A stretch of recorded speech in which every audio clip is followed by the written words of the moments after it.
Hello friends, welcome back to my channel. આજે આપણે બનાવીશું કાઠિયાવાડી સ્ટાઇલ દાળ ઢોકળીની રેસીપી, જે ખાવામાં ખૂબ જ ટેસ્ટી લાગે છે। નાનાથી લઈ મોટા સૌને ભાવે છે, હેલ્ધી પણ હોય છે અને બનાવવામાં પણ ખૂબ જ સરળ હોય છે। તો આ રીતે તમે દાળ ઢોકળી બનાવજો, ખૂબ જ ટેસ્ટી બનશે। વિડીયો ગમે તો લાઇક કરજો, શેર કરજો। હજુ સુધી ચેનલને સબસ્ક્રાઈબ ના કરી હોય તો જલ્દીથી ચેનલ સબસ્ક્રાઈબ કરી લેજો।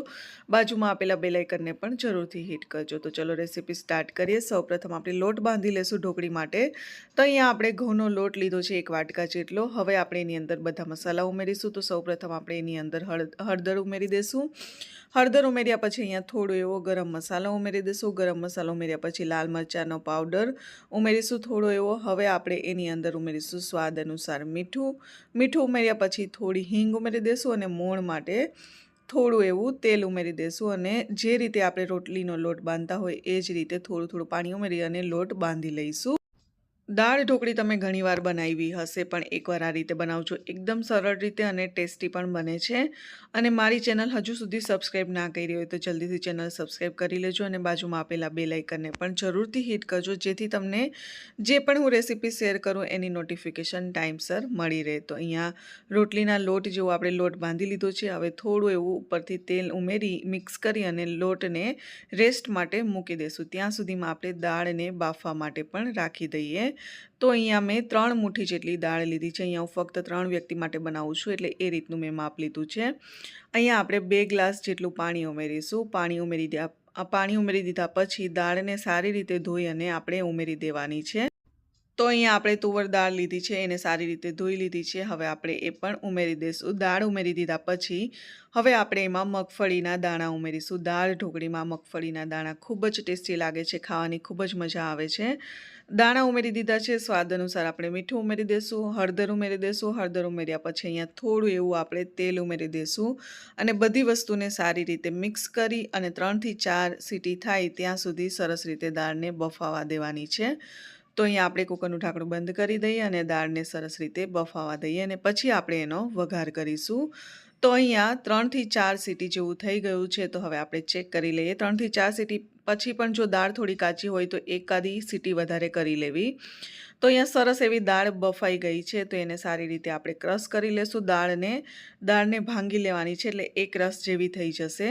હવે આપણે એની અંદર 2 ગ્લાસ જેટલું પાણી ઉમેરીશું, કેમ કે દાળ ઢોકળી બનાવતી વખતે દાળ વધારે થીક થતી જશે, એટલા માટે મેં અહીંયા પાણીનું પ્રમાણ થોડું વધારે લીધું છે।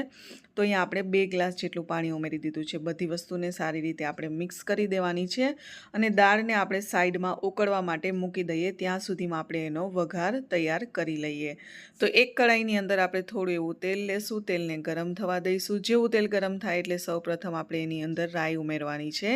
રાઈને તેલમાં સારી રીતે પકાવવાની છે। રાઈ પાકી જાય પછી આપણે એની અંદર જીરું ઉમેરીશું। જીરુંને પણ સારી રીતે પકાવી લઈશું અને પછી આપણે એની અંદર લાલ મરચી એટલે કે લાલ સૂકી મરચી આપણે ઉમેરી દેવાની છે। હિંગ અને હળદર ઉમેરી દઈશું। બધી વસ્તુને સારી રીતે મિક્સ કરી લઈશું। પછી આપણે એની અંદર ટમેટાં, મરચી અને આદું છીણેલું છે, ત્રણેય વસ્તુને ઉમેરી દેવાની છે। તો ત્રણેય વસ્તુ મેં સાથે કટ કરી લીધી હતી। તો અહીંયા એક મીડિયમ સાઇઝનું ટમેટું, એક મરચી અને આદું છીણેલું લીધેલું છે। બધી વસ્તુને સારી રીતે તેલમાં પકાવી લેવાની છે। ઉપરથી આપણે થોડું એવું સ્વાદ અનુસાર મીઠું ઉમેરીશું, એટલે ટમેટાં જલ્દીથી ગળી જાય। બધી વસ્તુ સારી રીતે ગળી જાય પછી આપણે એની અંદર જે દાળ ઉકળવા માટે રાખી છે એ ઉમેરી દેવાની છે। તમારું કંઈ પણ રેસીપી માટેનું સજેશન હોય તો તમે કમેન્ટ કરી શકો છો। હું હર કમેન્ટના આન્સર આપું છું અને તમારું જો રેસીપી કંઈ બનાવવાનું સજેશન હોય તો એ પણ બનાવી અને તમારી સાથે શેર કરીશ। બધી વસ્તુ સારી રીતે પાકી ગઈ છે, તો હવે આપણે દાળ ઉમેરી દેવાની છે। ગેસની ફ્લેમ સાવ સ્લો કરી દેવાની છે। બધી વસ્તુને સારી રીતે મિક્સ કરી દઈશું અને જે આપણે ઢોકળી માટે લોટ રાખ્યો છે બાંધીને, એમાં આપણે રોટલી વણી લઈએ અને કટ કરી અને આપણે એની અંદર ઉમેરી દેવાની છે। મસાલામાં આપણે ગરમ મસાલો અને થોડું લાલ મરચાંનો પાવડર ઉમેરી દઈશું। બસ 2 જ વસ્તુનો આપણે ઉપયોગ કર્યો છે। સારી રીતે મિક્સ કરી દઈશું અને હવે ઢોકળી માટે રોટલીને વણી લેવાની છે। જે રીતે આપણે રોટલી બનાવીએ એ જ રીતે આપણે પાતળી રોટલી વણી લઈશું। એટલે થોડી અહીંયા મેં મોટી વણીશ રોટલી। તો આ રીતે આપણે ઢોકળી માટે રોટલીને વણી લઈએ।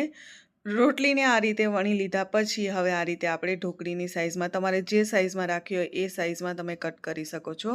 તો આ રીતે બધી જ ઢોકળી માટે રોટલી વણી લઈએ અને કટ કરી અને પછી આપણે દાળમાં ઉમેરી દઈશું।